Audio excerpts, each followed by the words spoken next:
Hello, my name is Alex Isles and welcome to Vindolanda Roman Fort. This Roman fort here is one of the amazing Roman forts of Hadrian's Wall. Vindolanda Roman Fort, take two, 5, 4, 3, 2. Hello and welcome. My name is Alex Isles and we're standing in Vindolanda Roman Fort in Northumberland. Vindolanda is an amazing Roman fort just behind Hadrian's Wall and was a part of the original defences before the Romans went slightly further to the north and built the Roman frontier of Hadrian's Wall. I'm right now standing in what's called a vicus, the civilian settlement that was outside of the Roman fort.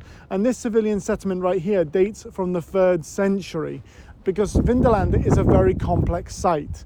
The site started around about 85 AD and was occupied by units from across in the Low Countries, from Belgium and the Netherlands, before it was then abandoned, then rebuilt and rebuilt and rebuilt. So at this site here, there are 9 Roman forts, 4 of which are made of stone, the other 5 are all made of wood. And so whenever the fort was around about 8 to 10 years old, they would demolish the previous fort, cover the site in clay or soil, and then build on top of it, which has meant that in the earlier periods, there's amazing preservation of the history of this site. So what we'll do now is we're going to go through the 3rd century fort, and I'm going to point out some of the amazing things here at Vindolanda. So we'll just head this way now.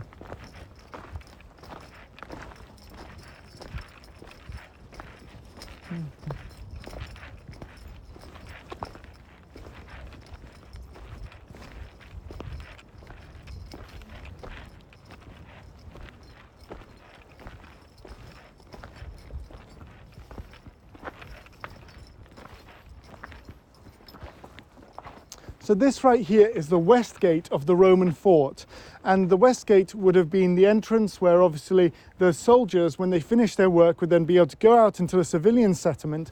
And actually just outside the west gate there's a large building which has actually been interpreted as a tavern, so it seems that they could quickly go to a local pub and have drinks and food after they finished work, and then go out and see their friends and family in the other buildings there. In the later periods, in the 4th and 5th century, there was need for more accommodation within the fort because they abandoned the civilian settlement outside, and it seems that the friends, families and traders moved inside the fort with their soldiers, and so the gatehouses seem to have been turned into additional accommodation for the soldiers living here and were set out as houses. So that's one of the really cool changes that occurred during the period of Roman Vindolanda being in use.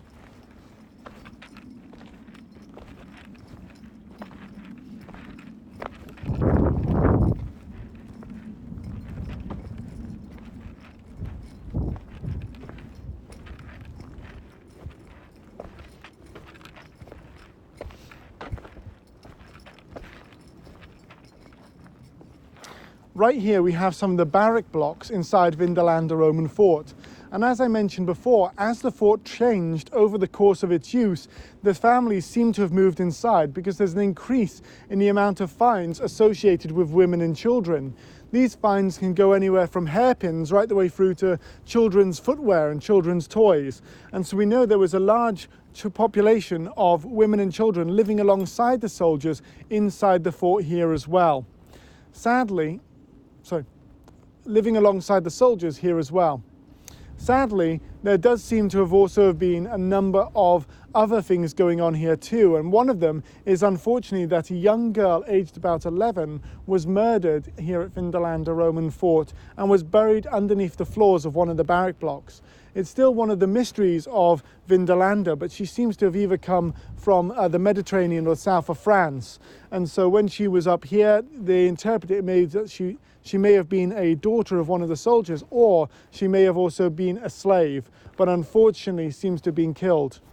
On the far side, on the other side of the fort over there, you can also see there is a reconstructed shrine just over there, and also an altar That shrine and altar was a temple to Jupiter Dolichanes, who was a very popular 3rd century deity who was associated with Jupiter, the Roman king of the gods, and Dolichanes, who was a Syrian version of Jupiter, closely associated with Baal, who is one of the gods of Syria and the Middle East at this time.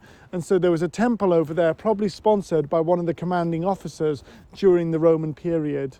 And that was over there on the north side of the fort. We'll just move over here. As we walk along here, we're passing by the granaries of the Roman fort, and we're just going to go up here past the headquarters building.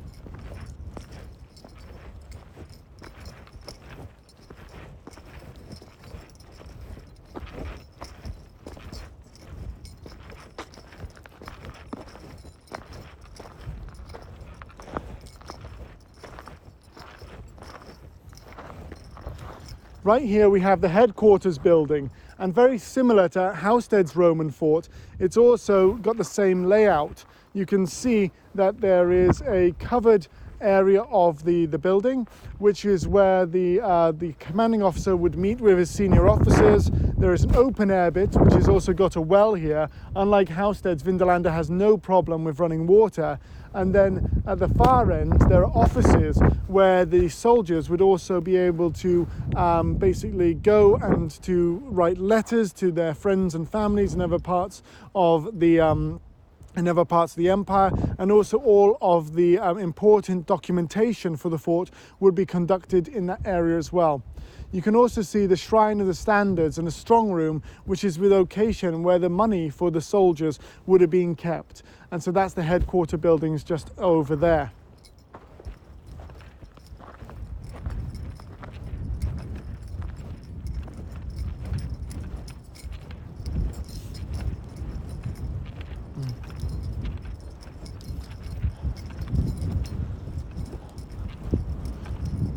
So right here we have the headquarters building, and the headquarters building is obviously, much like at Housted's, the organizational center for the Roman fort. When you have the organizational center, you would have 4 offices at the top where all of the administration for the entire unit would be done. And there was also the strong room, which would contain the Shrine of the Standards, which is where the banners for every one of the centuries and the cavalry units would be, and alongside this as well, where the coins which paid the soldiers would be kept as well within the strong room. It's also where the commanding officer would meet with his staff every single day when he needed to give out his orders, and there was a small door between the headquarters building that also led into the commanding officer's house, so he would be quickly able to move between both buildings and to easily do his job, then go back home. We'll now move to the commanding officer's house and talk about that as well.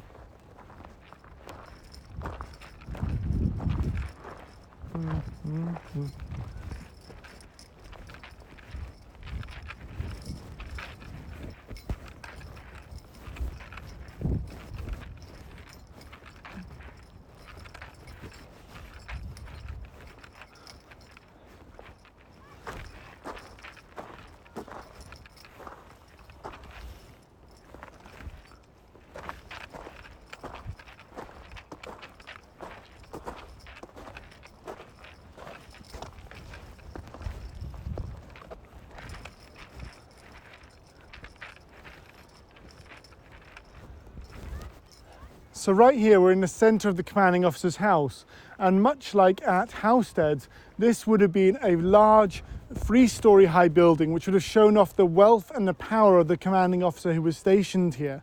The interesting thing is that even the end of the 3rd century or the start of the 4th century, a small little church was built inside the commanding officer's house.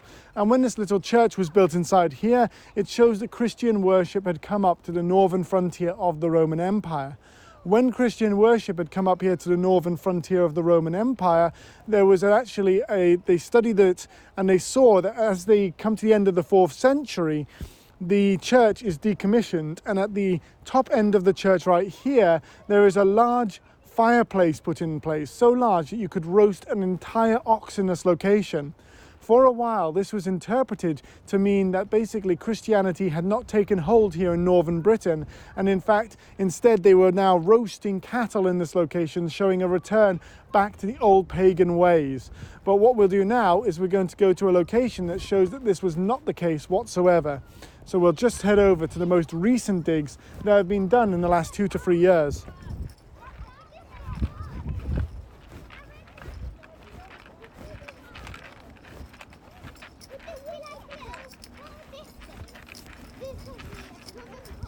Yeah.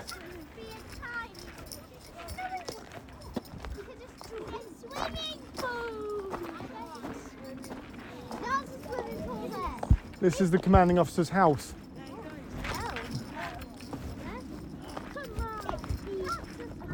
Nice.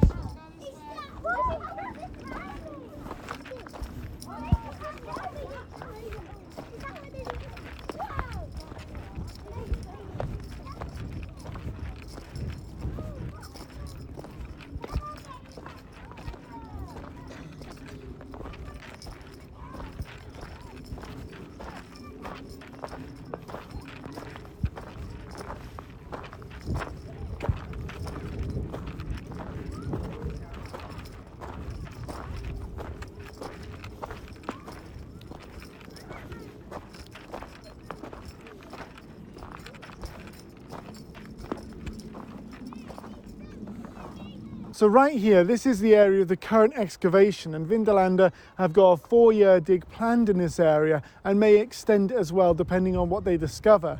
Now, the original reason for this dig was to discover the mystery of the period around the time of the Emperor Septimius Severus. So Septimius Severus conducted a war in northern Britain, in what is now modern-day Scotland, against the natives there.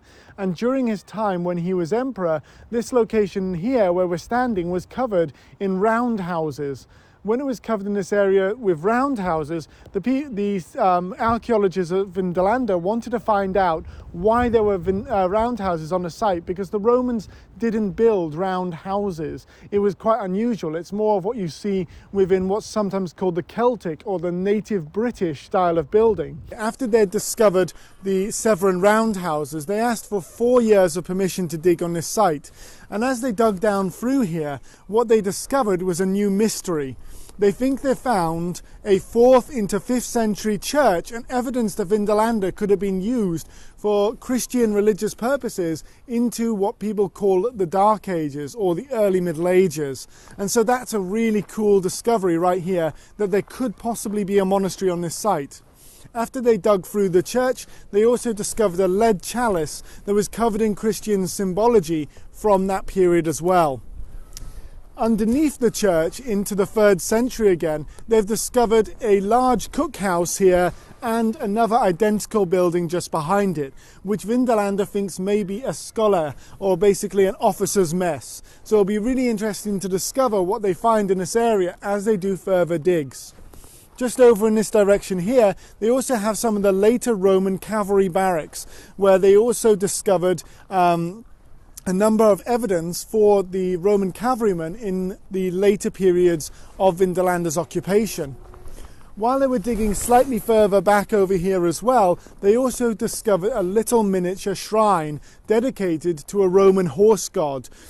Possibly it could be either Mars, Mercury, or possibly Castor and Apollo, 2 very important gods associated with Roman cavalry. So there's loads of stuff coming out of this site, and every single year there are new discoveries, new finds at Roman Vindolanda that make this such an exciting place. And there could be over 100 years more of excavations that could be done on this site up here in northern Britain. So that's why Roman Vindolanda is such an exciting place. There's so much more, and the museum down in the valley below us. Every single year, the team here at Vindolanda do another dig and discover amazing things that help us to understand Roman Britain, but also the time after the Romans left, and how people continue to live up here on the frontier of what is now the Roman, what was the Roman Empire. I really hope you've enjoyed this episode and that you'll join us for another episode in the near future. But in the meantime, stay safe and well, and thank you so much for watching.